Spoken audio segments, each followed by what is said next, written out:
Welcome back to my channel where we're not just dreaming of early retirement, we're making it happen one money move at a time. I'm Raimi and I'm here to share my experience and knowledge buying multiple properties to fast track my way to wealth.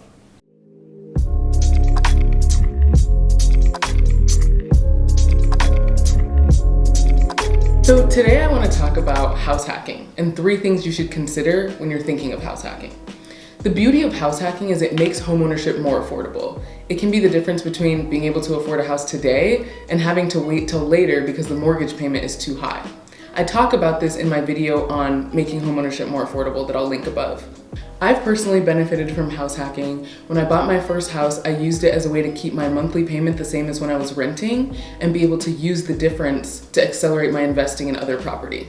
I do want to caveat that I'm approaching this from the perspective of buying a single family home and renting out rooms in that house to lower my monthly payment. You can also house hack by buying a multifamily property like a duplex or triplex, living in one unit and renting out the other units to long-term tenants or using them for Airbnb. So here are 3 things to consider if you're thinking about house hacking. Number 1 is assume a true landlord role. Because of the close living quarters, it can be easy for you guys to get into the groove of roommates, but you want your tenant to be able to respect that you're the landlord. So story time. When I bought my first house, I was super desperate to rent out the other rooms in the house because I knew that if I did that, it would make my monthly payment the same as what I was paying in rent. So I looked all over for roommates. It was kind of tough to find them at first, but I finally found someone. And because I was desperate to rent out that room, I skipped a lot of the steps in the leasing process, which led to what I call the roommate from hell.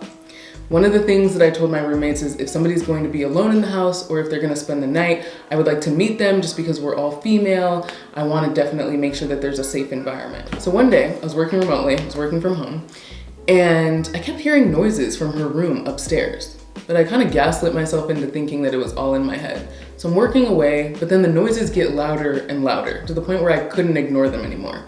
So I slowly walk upstairs, prepared to just find nothing and kind of, validate the fact that I was kind of going crazy. But I open the door to her room and there is a naked man in her bed, alone. She's at work. I was alone in my house with a naked man who I did not know and had never met before upstairs. Talk about crazy. Mind you, she was already a little bit out there. She had mentioned that she kept a gun for her own safety. And so this is somebody that I wanted to tread lightly with. I immediately left the house because, first of all, the guy jumped out of bed. I was afraid for my own safety. So I left the house, I call her and I'm like, hey, why do you have somebody in the house? This wasn't our agreed upon process, yada, yada, yada. She immediately jumps into the defensive, says that I had no right to go into her room, I violated her privacy, and said, quote unquote, I have bad blood. We live in the same house. I know she has a gun, and she's now told me that she has bad blood. Not a great recipe for feeling safe in your own house. I'll spare you all the details, but I eventually had to have her move out and change all the locks, which ended up being more costly than if I had just gone through the proper process and gotten a good, straightforward tenant. So don't be like me. Define the relationship and follow the proper leasing process. So 4 things to think about when you want to follow the leasing process. 1, make sure that they actually fill out an application. That makes the process more formal and lets them know you are the landlord and this is a renting situation. They're not just moving in with you. Number 2, make sure you do a background check. This is so crucial. You're inviting somebody to live in your home. That is potentially compromising your safety if this person is a lunatic or a serial killer. So make sure to do a background check and know this person's history, their criminal record, etc., etc.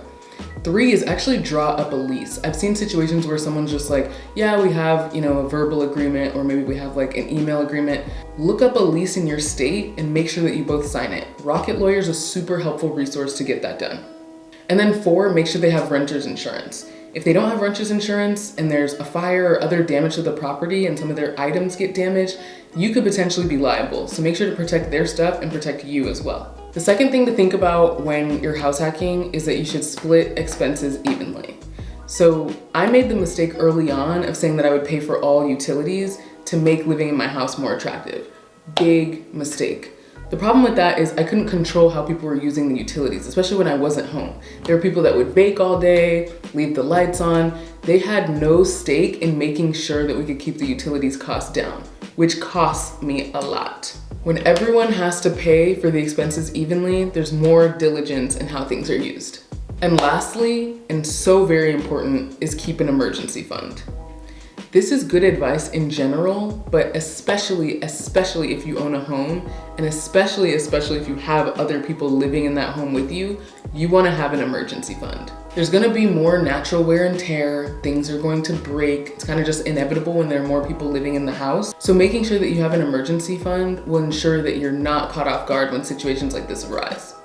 House hacking can be a great way to make homeownership more affordable in any climate, and the beauty is that your tenants are helping you pay off your mortgage while you build equity. Assuming the landlord position, splitting expenses evenly, and keeping an emergency fund will ensure that the process runs smoothly. I would love to hear from you. Let me know what you think about these house hacking tips and if there are any that you would add, and stay financially fabulous.